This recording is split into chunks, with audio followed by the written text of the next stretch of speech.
So here's where I'm at. I'm a little nervous and I'm also a little excited, but the kicker position, I guess I'm surprised at how into this I have been.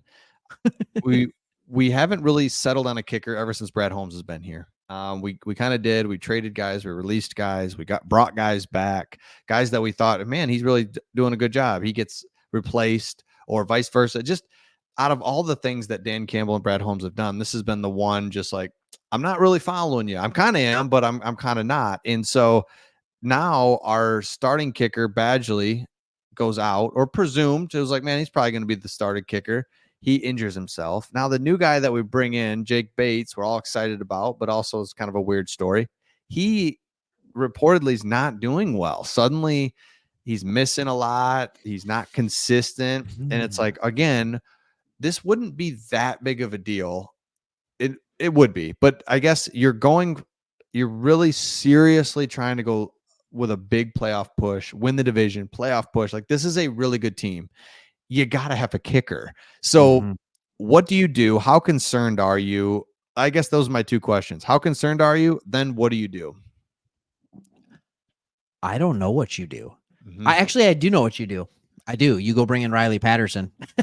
Jeez, yeah. Let's bring him back for a third time. I mean, he kicked for us for 10, 11 games last year, and you knew he couldn't kick a ball over 45 yards, but at least you knew he wouldn't miss a kick under 45 yards. So I answered your question in reverse, right? So what you do is, and I think he was let go by the Jags, so I do believe he is available. Part of this isn't our fault. Badgley was a good enough kicker to get us by. Like, he was a good enough kicker, and you had heard that his leg actually had gotten bigger. He was making longer kicks in practice. Like, he was actually doing well. And then you bring in Bates to compete with him, and now he gets hurt. And Bates in the most recent practice went like 6 of 12 or something like that. Yeah, not like super long or anything either. Like, no, he's missing extra points. He's missing mid-range. And that's, I think, the problem that we're seeing with Bates. And I think that was the main concern is, yeah, he's going to kick 60% from 55 plus, but what if he only kicks 70% from 40 and under?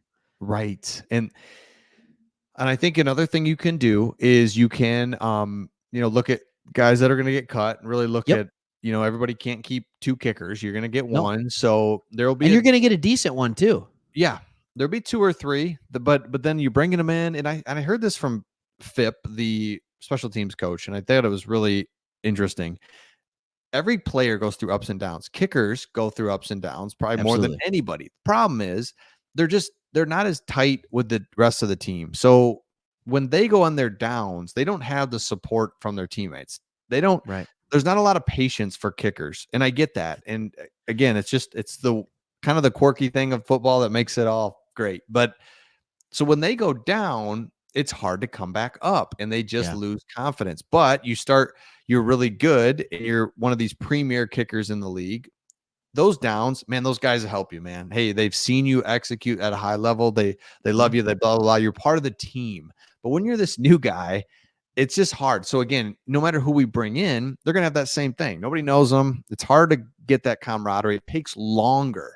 You're not sweating next to the guy, playing D lineman. It's just like they're off on the side, just sitting there drinking water. It's just hard to get to close them. So again, you're bringing a new guy. That's cool.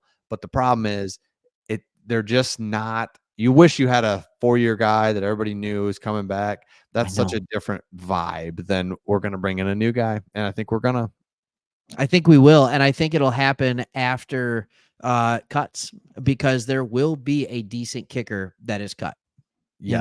There are 20 kickers around the league. There are 20 teams that are very happy with their kicker.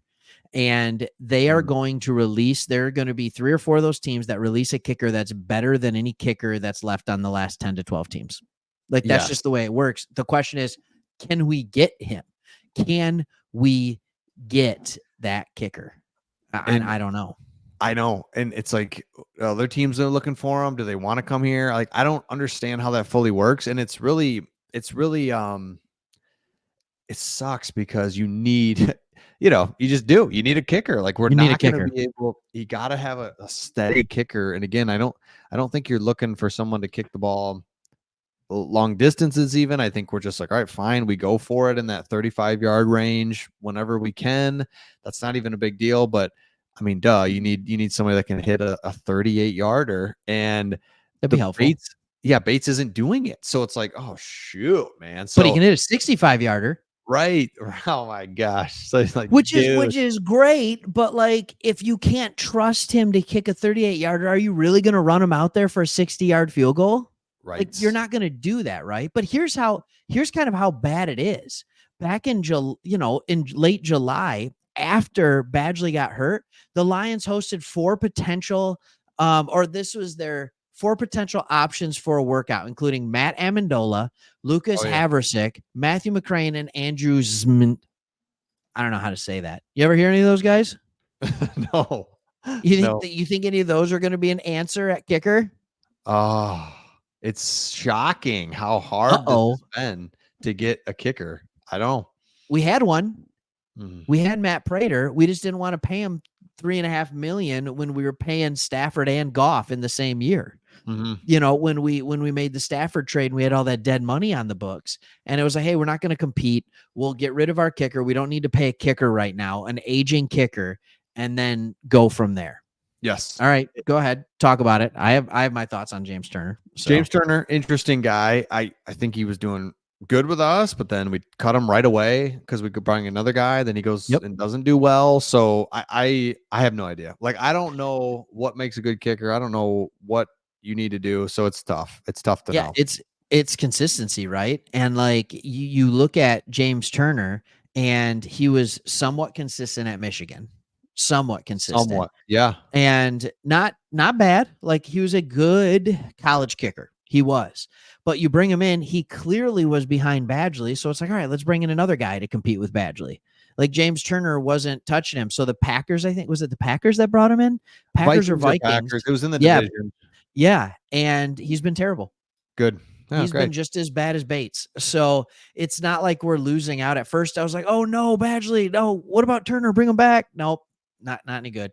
So it's just I don't know. I always thought just in general, kickers were kind of a dime a dozen. I knew the elite ones, and that's fine. And we had Jason Hansen, and we had Prater was even just like, man, really solid there for a few years. But oh yeah, real solid. And then I should know better, but no, I know. Yes, we get rid of Prater. Then I'm like, no big deal. Like. And then we go through. Remember that when we had those really bad kickers. Remember that overtime game or against the Steelers in that 2021, and we're just like, man, we're trying to win. We're just he can't kick it. So you gotta have kick. And we did this too when we Hansen retires. And we drafted Freeze. Wasn't his name Freeze? Yeah, something like that. Which is funny because that kind of represented what he would do when he would kick. He was so bad. And like we got, quite frankly, lucky because Prater got released from the Broncos because of alcohol. It was an alcohol related thing. I don't know if it was a DUI or what it was, but then we pick him up. He cleans himself up and was awesome for us. But I get what we were thinking. We're thinking we're not going to win like back in 2021. We're not going to win this year. He's aging. How long is he going to be good? We'll let him go, and then we'll figure out kicker in the next year. Yeah. It shouldn't be hard to find a good kicker. Apparently it is. Dude, crazy. So let us know your thoughts in the comments. We loved going live, and we want to know in the comments as we close here just what you're excited for in the preseason games and what you're going to be watching for, and let us know in the comments. And if you've been watching this far, make sure you subscribe. I mean, come on. If you've been watching this, you like us a little bit, enough to hit this a little bit. So yes, please do. Where's like, remember Kickalicious? Yeah. That was hilarious. All right. Yeah, I'm with you there. And by the way, I just figured out who I'm most excited to watch in the preseason. It's Jake Bates, the kicker. Oh, there you go. You can tell when a guy kicks. You can tell if he's going to be a consistent kicker or not. You just know. Yep. You just know. Jake Bates, Hendon Hooker. Let's go, baby. All right. Let's go. let us know all of your thoughts in the comments. And man, we'll see you all in the next one. Thanks for hanging out, and we'll catch you later. All right. See ya. See ya.